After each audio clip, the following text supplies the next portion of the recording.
pasti banyak sekali ya buku yang menceritakan kisah Bapak atau Bapak buat buku. Tapi saya paling suka ini loh Pak. Bapak tahu buku Rizal Ramli Blok Perubahan, Nyala Lilin Dalam Kegelapan. Bapak memang dijuluki selain sekarang, kalau sekarang kan tukang kepret atau jurus kepret ya.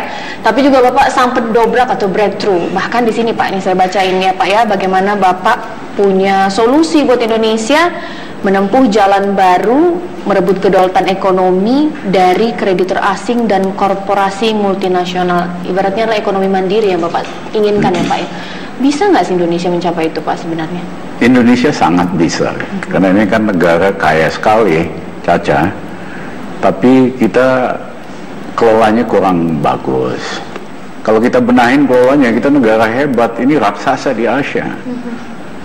50 tahun yang lalu, Caca, semua negara di Asia sama miskinnya. Pendapatannya $100 per kapita. Cina bahkan $50 per kapita.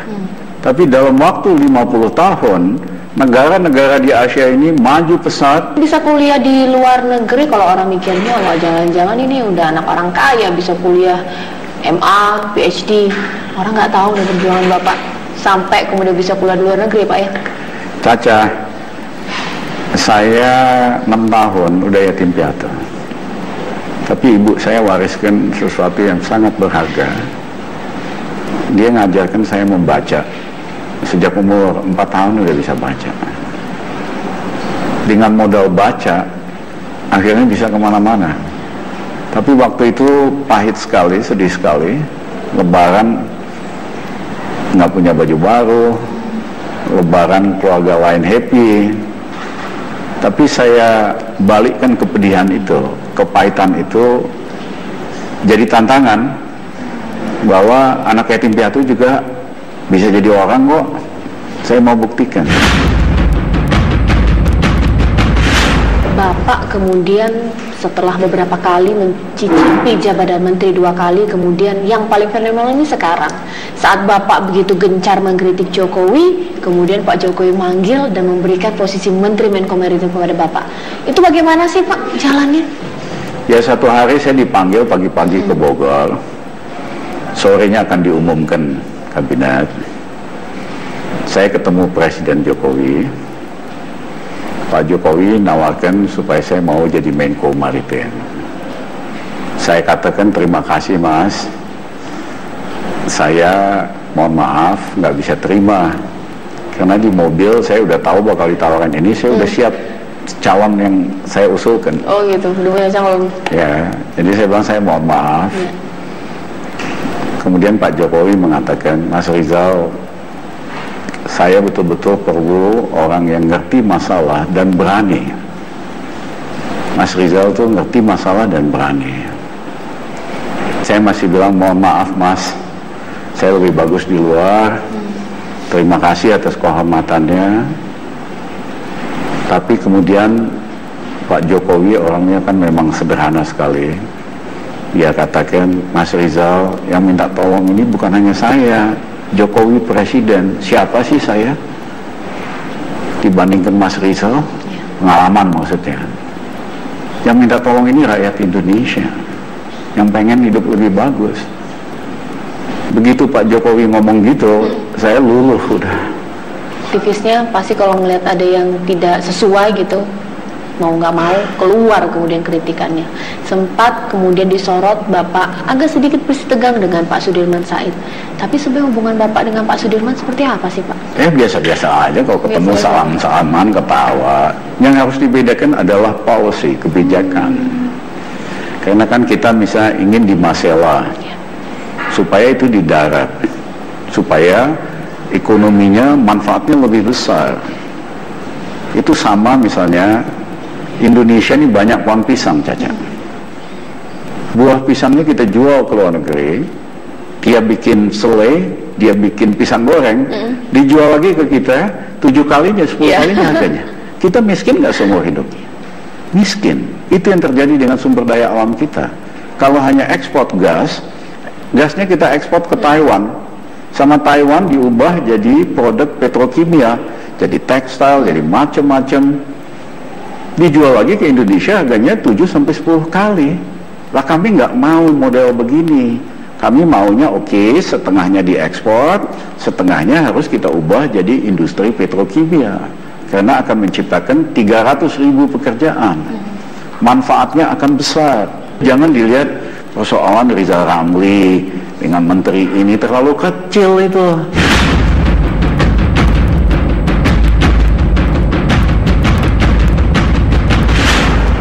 Pada saat diumumkannya reshuffle jilid kedua, publik tidak pernah menyangka kalau posisi Bapak tergantikan dengan orang lain. Tapi Bapak sebenarnya tahu nggak sih sebelumnya, Pak? Enggak, saya nggak tahu. Saya waktu itu ada acara debat di ILC tentang reklamasi. Iya. Habis itu saya ditelepon ke istana, dikasih tahu, ucapkan terima kasih, ya wes gitu loh. Saya merasa presiden punya hak lakukan apa aja kok, ya. Dan saya happy juga sih, karena hidup ini kan dimanapun kita sama aja. Di luar kita bisa ngubah, di dalam apa lagi? Di luar maupun di dalam kabinet tetap Pak Rizal Ramli yang sama? Ya, tetap Raja Wali. Ya, tapi juga mungkin yang sangat menyita perhatian publik adalah Bapak reklamasi dan Pak Ahok. Tapi nanti sesaat lagi pemirsa, kami akan kembali.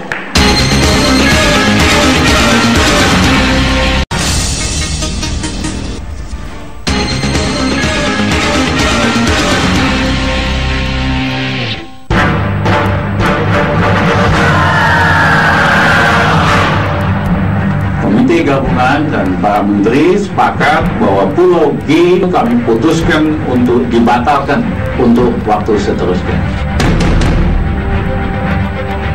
Selain dengan Pak Sudirman Said, kalau kita mengatakan Bapak juga sempat perang-perang mulut juga ini dengan Pak Ahok terkait reklamasi Pulau G. Nah, kebijakan Bapak dianggap begitu kontroversial gitu, menghentikan sementara proyek reklamasi Pulau G. Tapi sebenarnya urgensinya Bapak pada saat itu menghentikan sementara itu kenapa sih, Pak? Saya cerita sedikit, Ahok tuh buat saya udah kayak adik. Jadi sehabis dia bupati di Belitung, dia kepengen maju jadi calon gubernur di DKI. Beliau waktu itu nggak dikenal siapapun. Dia minta tolong lewat almarhum istri saya, Syafung, orang Bangka juga, supaya bantu ngenalin dia. Jadi saya nongol di beberapa acara di Jakarta Utara memperkenalkan Ahok. Nah, dia maju sebagai calon independen, tapi cuma dapat 100.000 suara. Habis itu nempel sama Gerindra, sama Pak Prabowo yang bawa dia jadi. Nah, dalam kaitannya dengan reklamasi, policy kami reklamasi itu hal yang wajar di seluruh dunia, asal dikelola yang betul. Nah, di dalam kasus Pulau G beda lagi. Satu, terlalu dipepetin ke darat sehingga mengganggu lalu lintas nelayan tradisional. Ada ratusan kapal nelayan tradisional biasanya lewat sini langsung parkir di Muara Angke. Tapi karena ditutup ini sempit, akhirnya mereka muter-muter ngabisin solar. Itu yang menyebabkan nelayan di situ marah. Nah, yang kedua, di Pulau G ini, di sebelahnya itu hanya jarak 40 meter ada pipa gas. Nah, di seluruh dunia, peraturan internasional dan peraturan pemerintah Indonesia, kalau ada pipa gas di bawah laut, 500 meter kiri kanan itu harus bersih, harus clear, supaya kalau ada kerusakan, kapalnya manuver bisa itu di atas. Ini ditempelin dekat ke Pulau G, sehingga berbahaya. Yang ketiga, di situ ada power station, pusat tenaga listrik, hampir 9.600 megawatt. Dia menggunakan air laut sebagai sistem pendingin. Nah, ditempelin terlalu dekat sehingga suhunya naik. Suhu air lautnya naik 3-4 derajat. Itu kalau cuaca biasa. Kalau cuaca super panas, misalnya terjadi El Nino, suhunya bisa naik tinggi sekali. Direksi PLN tulis surat sama saya, ini bahaya. Nah, jadi Pulau G itu membahayakan. Ada pipa gas, ada cooling system untuk tenaga listrik, mengganggu lalu lintas nelayan dan biota. Masa kita mau kasih izin diteruskan? Nah, saya juga harusnya terima kasih sama saya. Dia kan kenal saya. Dulu awal-awalnya kan dia dihajar, dikritik soal reklamasi. Saya ambil alih kan jadi tenang, ingat nggak? Iya kan? Harusnya dia terima kasih, iya kan? Tapi mungkin dia udah terlalu ribet kali sama Podomoro kan? Udah janjiin apa atau apa gitu loh, iya kan? Padahal dia tinggal bilang, saya udah berusaha semaksimum mungkin, tapi ini Menko putuskan dihentikan.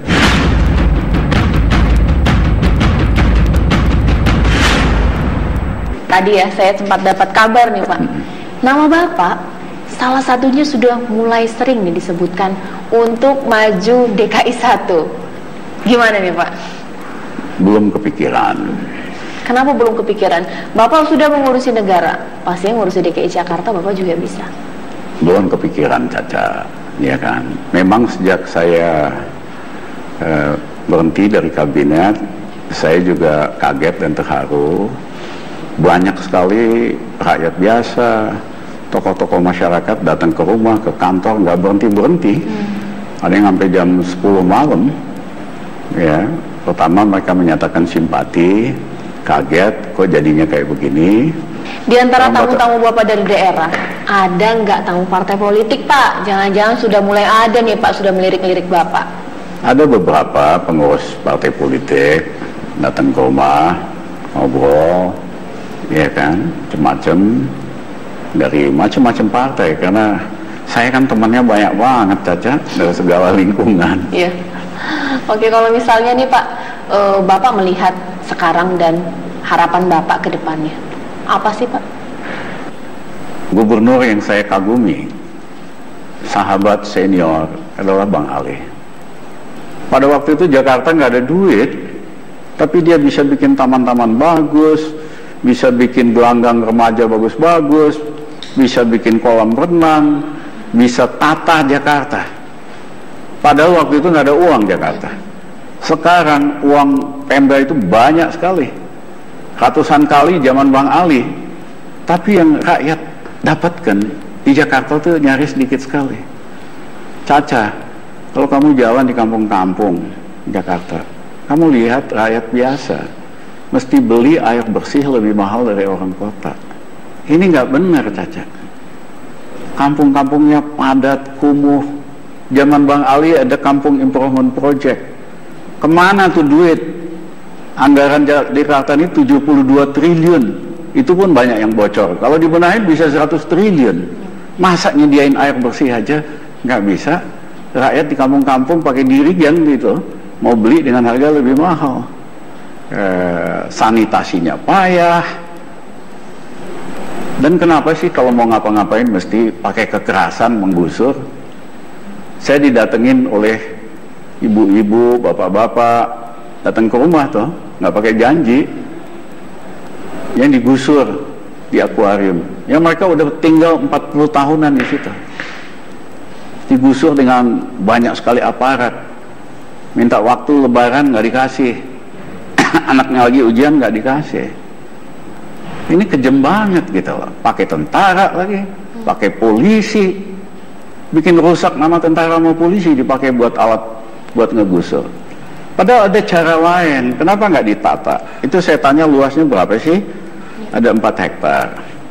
Keluarganya kurang dari 500. Kenapa nggak dibikinin rumah susun di situ? Setengah hektar itu udah bagus.